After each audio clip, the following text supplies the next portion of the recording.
요한복음 7장을 우리가 어제까지 살펴보았습니다. 오늘부터는 이제 8장을 살펴보아야 될 것이고요. 이번 주일 말씀까지 쭉 8장이 이어집니다. 8장도 상당히 깁니다. 8장에 처음 기록된 사건은 간음한 여인을 바리새인과 서기관들, 종교 기득권 세력들이 데려와서 예수님을 시험하려고 예수님 앞에 그렇게 내던져 아마 내동댕이 쳤을 겁니다. 그리고 예수님에게 이 사람 어떻게 해야 되냐라고 이야기를 하는 거죠. 자, 53절부터 제가 한 구절씩 쭉 주의를 해드리겠습니다.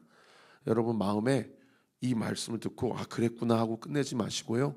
이 말씀이 이야기하고자 하는 그 말씀의 방향성을 자기 자신에게 한번 대입해 보시길 바랍니다.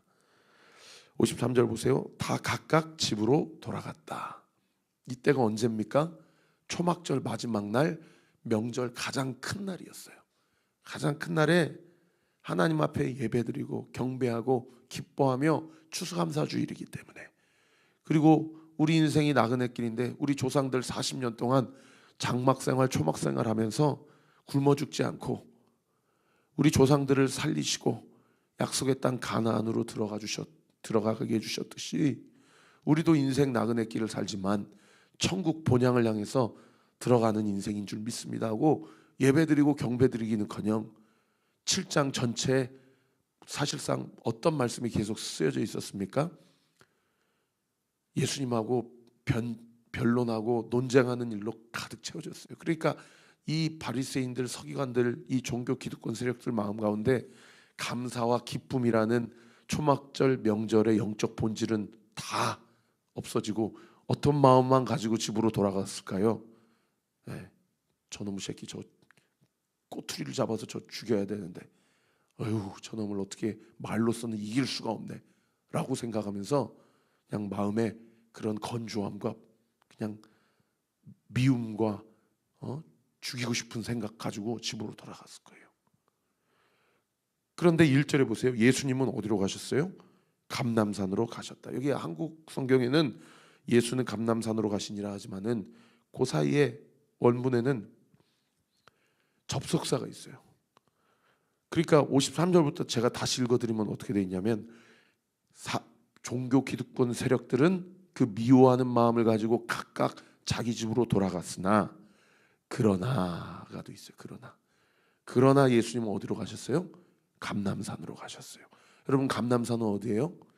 예수님이 습관을 따라 기도하시는 장소가 있는 산이에요. 그러니까 예수님은 그냥 산으로 등산하러 올라가신 것이 아니고 기도하러 가신 거예요. 그리고 감람산은 어디예요? 예수님이 잡히시기 전날 밤까지 기도하셨던, 땀방울이 핏방울이 되도록 기도하셨던 곳이 감람산이에요. 그리고 감람산은 또 어디예요? 예수님이 많은 약속된 자들 앞에서 눈에 보이는 채로 하늘로 들려 올려 승천하신 곳이 감람산이에요. 그러니까 그 안에 그러나라는 접속사가 지금 빠져 있다는 거예요. 여러분 이 그러나의 은혜가 있게 되기를 원합니다. 오늘 하루도 많은 사람들은 자기 욕심을 따라 자기 갈 길을 가요. 자기 탐욕을 따라, 자기 계획을 따라, 자기 생각을 따라 그렇게 자신의 인생의 길을 갑니다. 그러나 우리 온리교회 성도들은 기도하는 자리로 가는 그런 성도들이 되시기를 예수님의 이름으로 축원합니다. 기도하는 그 현장에서 주님의 음성을 듣고 주의 말씀 앞에 나를 향한 주의 사랑을 확인하게 되고, 오늘 하루 내가 이 아침에 오늘 하루를 어떻게 살아야 될지를 주님 앞에 다짐하고, 그러나 나는 연약하기 때문에 그 다짐을 언제든지 포기할 수밖에 없는 사람이지만 주님이 그런 연약한 나를 온전히 붙잡아 주시고 송두리째 내 인생을 다스려 주시는 그런 삶을 살도록 그렇게 하나님 앞에 간구하고 기도하는 우리 온리교회 성도들이 되시기를 예수님의 이름으로 축원합니다. 그리고 이제 감람산에서 철야 기도를 하신 거예요. 철야 기도를. 거기는 중동 지방이니까 그냥 야산에서도 철야 기도가 가능해요. 우리처럼 이렇게 춥지가 않으니까. 그리고 아침에 일어나서 다시 2절에 보세요. 성전으로 들어오셨어요. 그러니까 누가 예수님 앞에 나옵니까? 백성이 예수님 앞에 나오는지라 앉으사 그들을 가르치셨다. 백성들의 예수님 앞에 나왔던 이유가 예수님의 말씀을 듣고 싶어서 주 앞에 나왔다는 거예요. 근데 똑같이 주의 말씀 앞에 나오는데 이렇게 주의 말씀을 듣고 하나님의 예수님의 가르침을 받고 싶어서 나오는 사람이 있는가 하면 3절에 누가 있어요? 서기관들과 바리새인들. 밑에 도움말을 보세요. 서기관들은 누구라고 얘기되어 있어요? 율법을 필사하거나 연구하여 가르치는 전문 율법학자, 주로 레위 지파 출신이고 세습직이었다. 또 밑에 바리새인들은 뭐라고 소개되고 있습니까? 분리된 자, 구별된 자라는 뜻으로 율법을 철저히 지키고 불결하여 부정한 것으로부터 자기를 구별하고 분리하는 사람들이다. 엄격한 율법 준수와 모범으로 당시 사회에서 큰 신망과 존경을 받았다.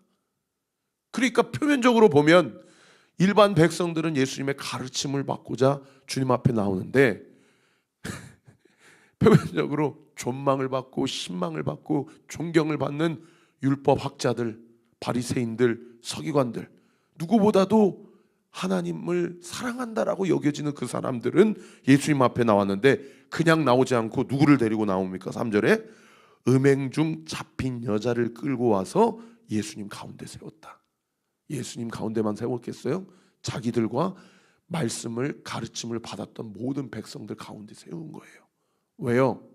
예수님을 시험하고자. 그게 6절 중반절에 기록되어 있죠. 그들이 이렇게 말하면 고발할 조건을 얻고자 하여 예수를 시험함이러라. 그러니까 무엇을 시험하고자 지금 이 간음한 여인을 예수님 앞에 데리고 나온 겁니까? 율법에 의하면 거기 보세요. 4절에 예수께 말하되 선생이여 이 여자가 간음하다가 현장에서 잡혔는데 5절 모세는 율법에 의하면 이 여자를 돌로 치라고 명했는데 선생님은 어떻게 하시겠습니까? 라고 예수님을 지금 시험하고자 데리고 나왔다라는 것을 알 수가 있어요. 여러분 율법에 의하면 돌로 쳐서 죽이라 한다면 그냥 그 현장에서 돌로 치면 되잖아요. 그런데 그 여자를 굳이 데리고 나와서 많은 군중들과 백성들과 회중들 무리들 가운데 세우는 이유가 뭡니까? 예수님을 시험하고자 했다라는 거예요. 율법에 대한 심판이 목적이 아니고 율법에 의한 심판이 목적이 아니고 예수님의 시험이 그들의 목적이라는 것을 알 수가 있다는 거예요. 왜요? 율법에 의해서 돌로 치는 게 하나님이 모세를 통해서 주신 매뉴얼인데 예수님이 안 된다, 이 여자를 용서해라 라고 하면 그러면 예수님은 어떤 사람이 돼버려요? 모세의 율법을 어긴 사람이 돼버리죠. 반대로 이 여자를 돌로 쳐라 라고 하면 예수님 어떤 사람이 돼버려요?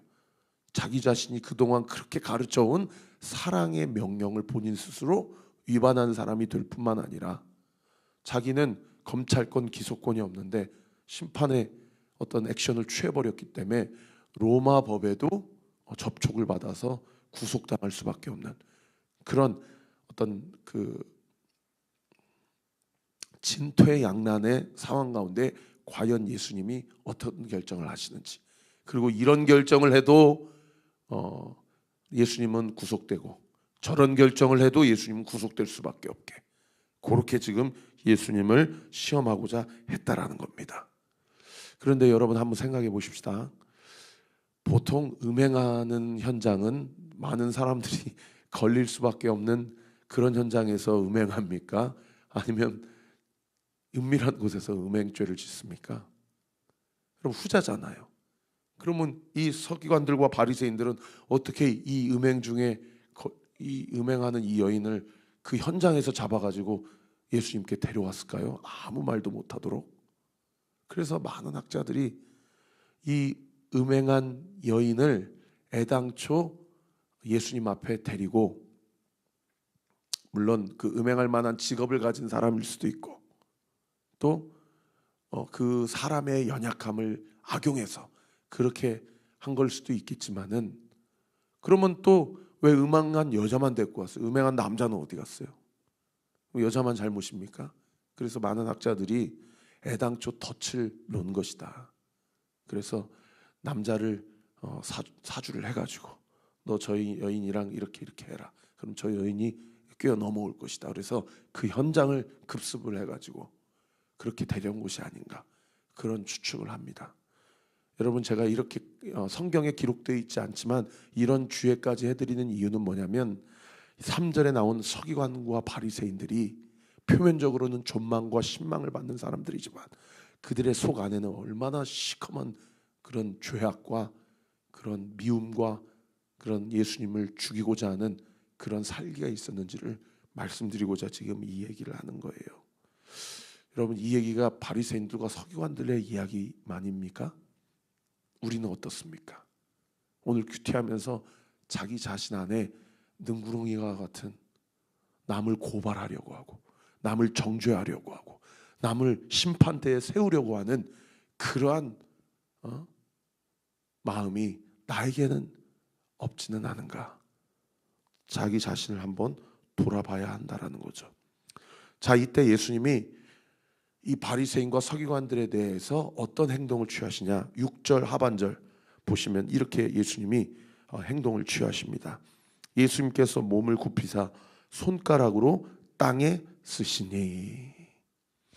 갑자기 예수님이 이렇게 하라라고 얘기해도 구속될 수 있고 저렇게 하라라 해도 지금 구실을 삼을 수 있는 상황 가운데서 어떻게 해야 되냐라고 물어봤을 때 그거에 대한 답변을 하지 않으시고 몸을 굽혀가지고 땅에다가 무엇을 쓰시는 거예요. 그래서 도대체 학자들이 뭘 썼냐 여기에다가. 그래서 성경이 이 얘기를 하지 않거든요. 성경이 이 얘기를 하지 않는다는 얘기는 그렇게 중요한 얘기가 아니라는 얘기예요. 성경이 하고 싶은 얘기는 그게 초점이 아니라는 거예요. 그런데 우리는 궁금하잖아요. 그래서 제가 한번 유추해 봤어요. 도대체 뭘 썼을 것인가. 아마도 두 가지 중에 하나를 썼던 것이 아닐까라는 생각이 되어져요. 물론 이것은 확실한 건 아닙니다. 성경이 함구하고 있기 때문에. 첫 번째는 이 사람들의 의도와 목적에 대해서 썼을 거예요.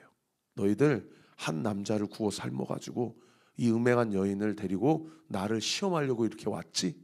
내가 다 알아 라고 하면서 그들의 의도와 목적을 많은 백성들 앞에서 너무 민망하게 아마 썼던 것이 아니겠는가.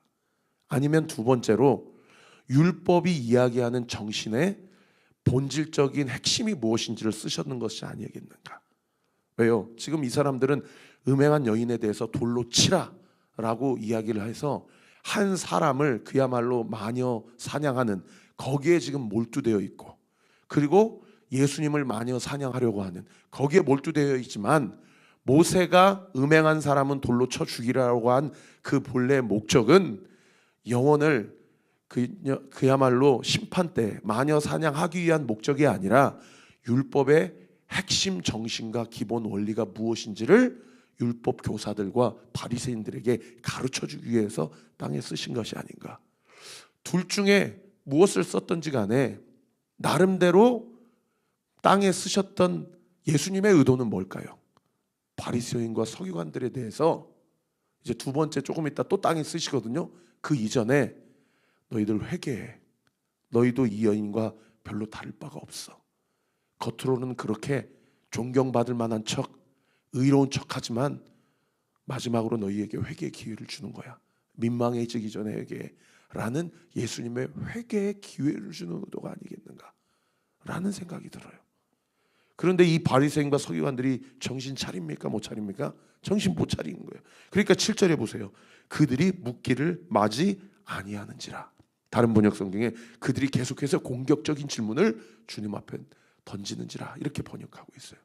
그러니까 이제 그때서야 예수님이 뭐라고 얘기를 하셔요? 7절에 보세요. 하반절 보시면 일어나 이르시되 너희 중에 죄 없는 자가 먼저 돌로 치라.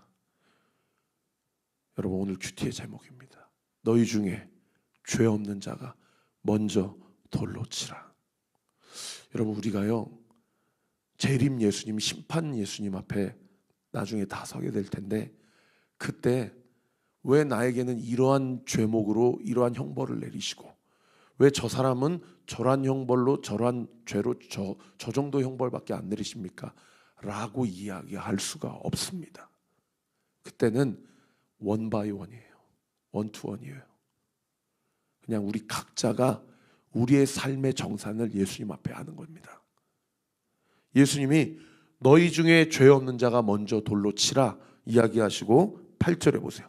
다시 몸을 굽혀 손가락으로 땅을 쓰십니다.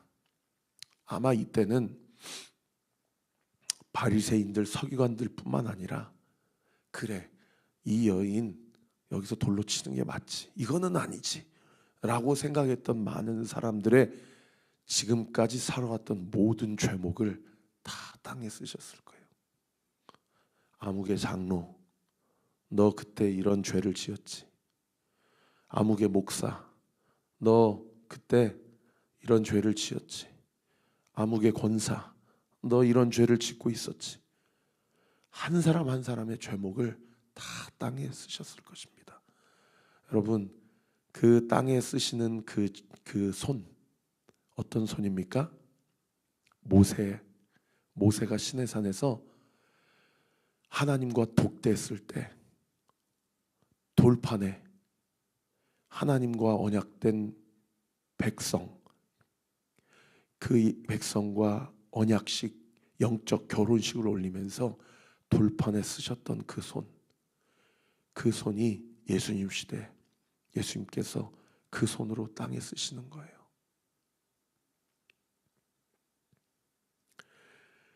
그 땅에 쓰시는 글씨를 쭉 읽으며 그 현장에 내가 있었다고 한다면 여러분의 감정의 변화가 어떠하겠어요?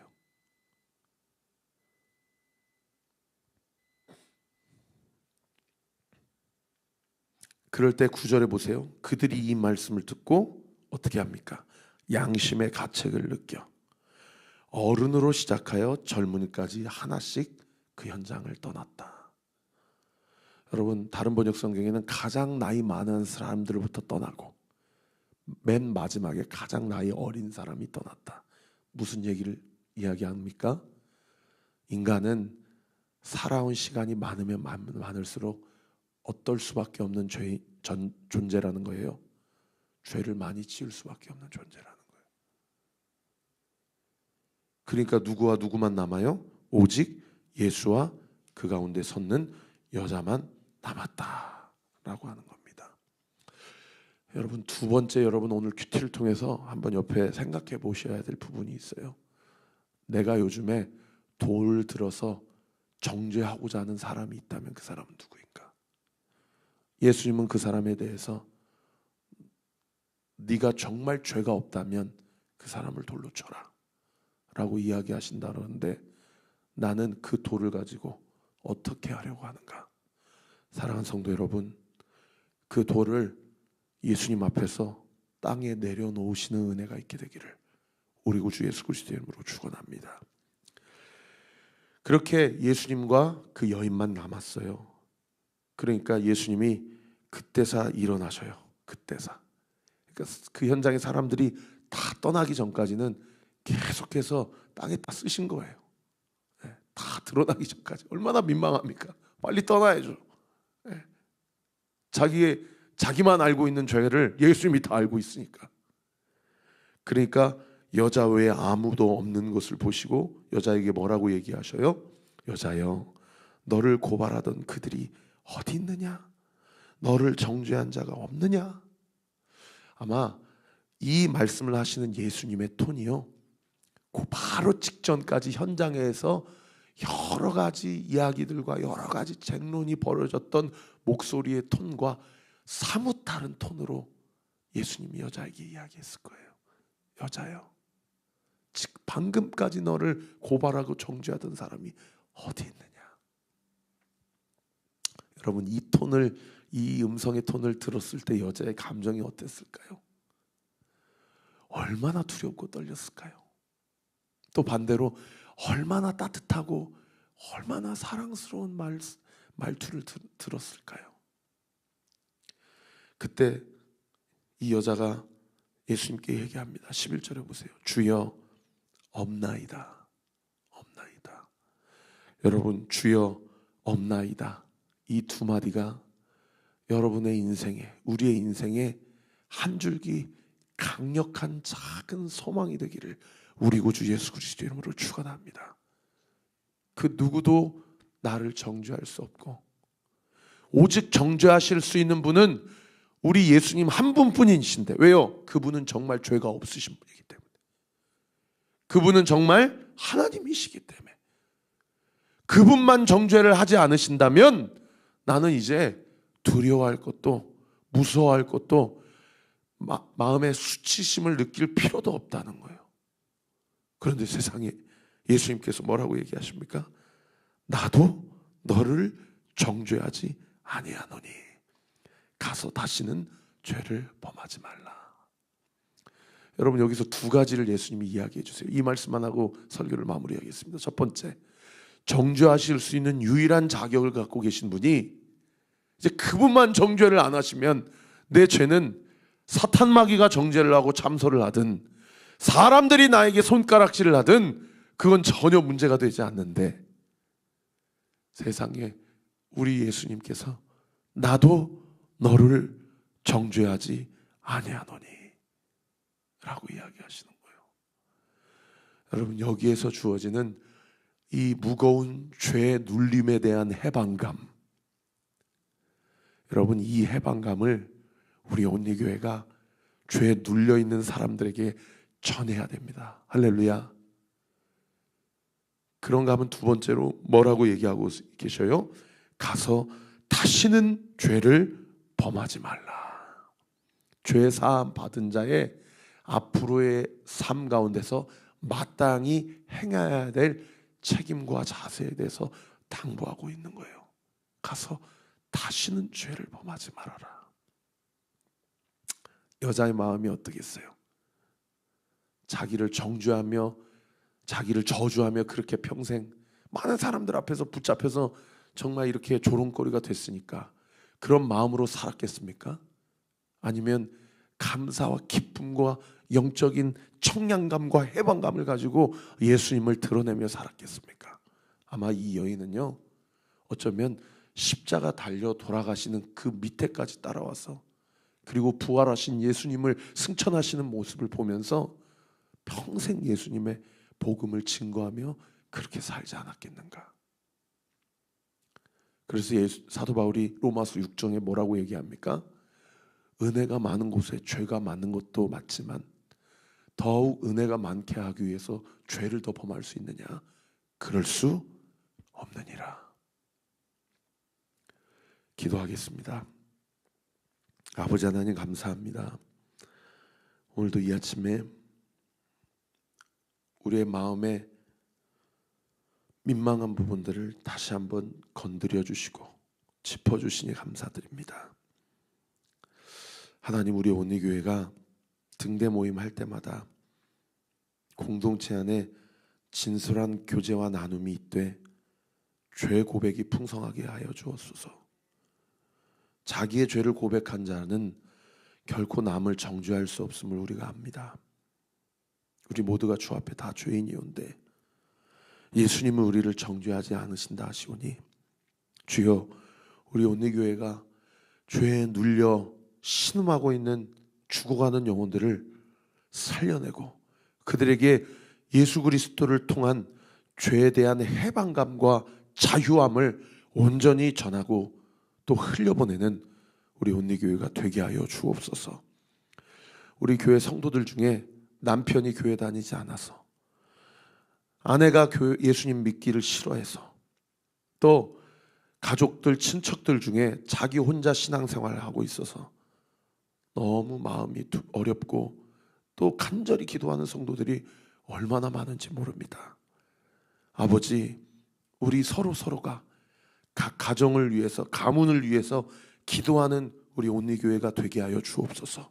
그리하여서 우리가 기도한 그 사람이 우리 교회에 나와서 함께 손을 들고 주님을 찬양하며 함께 말씀을 듣고 함께 회개하며 기도하고 같이 공동체를 세워갈 때에 이 문자적 복음이 문자로만 끝나는 것이 아닌 살아 운동력이 있는 복음, 혼과 영과 관절과 골수를 찔러 쪼개는 복음, 사람을 살리는 복음으로 우리의 이 땅의 삶 가운데 온전히 확증되고 나타나는 놀라운 역사를 우리로 보게 하여 주시옵소서. 오늘도 이 아침에 이름 석자 불러가며 기도하는 우리 사랑하는 성도들의 모든 기도가 예수 그리스도 안에서 응답되게 될 지어다. 응답될 지어다. 응답되게 될 지어다. 믿고 감사드리며 살아계신 예수 그리스도 이름으로 기도하옵나이다. 아멘. 지금은 우리 구주 예수 그리스도의 은혜와 하나님의 사랑과 성령 하나님의 외로교통 충만하심이 내 안에 누군가를 고발하고 내 판단과 내 가치관으로 누군가를 정죄하려고 하는 모든 마음과 모든 생각까지 다 십자가 앞에 못 박고 나도 너를 정죄하지 아니하노니 다시는 가서 죄를 범하지 말라 라고 하신 말씀 앞에 지금 내가 끊어야 할 죄가 무엇이며 지금 누군가를 위해 기도해야 될 그 누군가는 누구인지 주 앞에 생각나게 하시는 그 사람 붙잡고 그리고 내 안에 끊어야 할 죄를 분명하게 끊고 하나님 앞에 온전히 다스림을 받도록 결단하는 우리 사랑하는 온리교회 모든 성도들 머리 위에 이 아침에도 우리 교회를 위해 기도해 주시는 모든 기도의 동역자들 위에 지금으로부터 영원토록 함께 하시기를 간절히 축원하옵나이다. 아멘.